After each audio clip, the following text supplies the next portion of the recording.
The terrorist attack in Pahalgam, Kashmir, claimed 26 lives on the 22nd of April 2025. They were mainly Hindu tourists. India accused Pakistan-backed terrorists for the assault, while Islamabad denied involvement. This incident has escalated tensions between the two nuclear-armed neighbors, India and Pakistan. But what surprised everyone was Pakistan's threat to use nuclear weapons against India if it takes military action in response to the attack.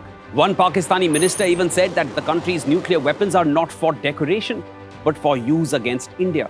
Anyone can make such loose comments because Pakistan does not have a clear nuclear doctrine, while India, a responsible nuclear weapons state, has not resorted to any nuclear saber-rattling. So it's important to know the difference between nuclear doctrines of India and Pakistan. I'm Shivan Chandna. Welcome to Game Plan. Let's get to the point.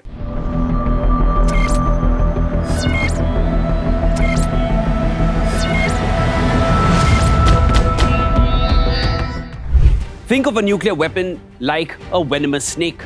Their purpose isn't to strike first, but to deter others from attacking. And this concept is known as deterrence. India's nuclear strategy is built on three pillars. No first use.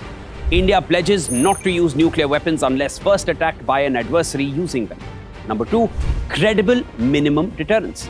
India maintains a sufficient nuclear arsenal to deter adversaries without engaging in an arms race.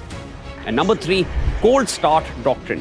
While not entirely about nuclear doctrine, the cold start strategy allows for rapid, conventional military responses to limit escalation and prevent nuclear conflict. Number four, second strike capability is part of India's credible minimum deterrence.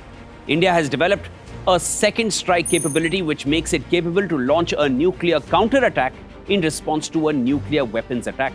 For the second strike capability, India has developed a nuclear arsenal sufficient to deter aggression and retaliate if attacked. India's nuclear assets are under a clear command and control system. The Nuclear Command Authority, led by India's Prime Minister, ensures civilian oversight. India maintains a nuclear triad, which includes land-based missiles, aircraft, and sea-based assets. Now, the idea is to ensure that India retains a second strike capability, as it is opposed to first use. Pakistan's nuclear approach differs significantly. The main aspect is regarding the first use policy itself. Pakistan has explicitly rejected the no first use policy, keeping the option of first use open in certain scenarios. And the second is full spectrum deterrence. Pakistan has developed tactical nuclear weapons like the Nasr missile designed for battlefield use.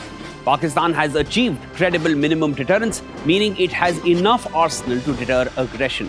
The Nasr missile is a short-range tactical nuclear weapon intended to counter India's cold start doctrine. The nuclear positioning of Pakistan aims to deter India's strength in conventional warfare and India's obvious military superiority. Pakistan's nuclear command is also under civilian leadership, with the Prime Minister heading the National Command Authority. Pakistan has defined four nuclear use triggers: spatial, military, economic, and political, while maintaining strategic ambiguity. Spatial trigger is Indian military incursions into its territory. Military trigger is major damage to its armed forces or use of weapons of mass destruction. Economic strangulation, like a naval blockade, is the economic threshold. Not here that Pakistan can interpret India's abeyance of the Indus Waters Treaty as an economic trigger. Now, efforts to destabilize its internal political situation is the political threshold.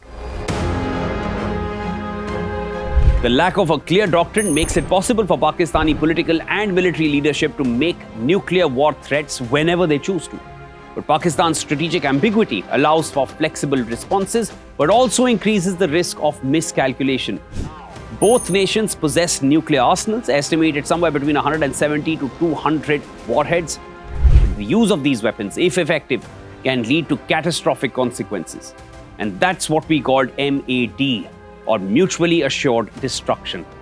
Understanding these doctrines is crucial for fostering peace and preventing nuclear escalation in South Asia. As tensions rise, the world is watching very closely.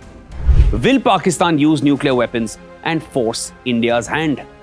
Do you think nuclear deterrence will prevail, or will the region be pushed towards conflict? Let me know in the comments.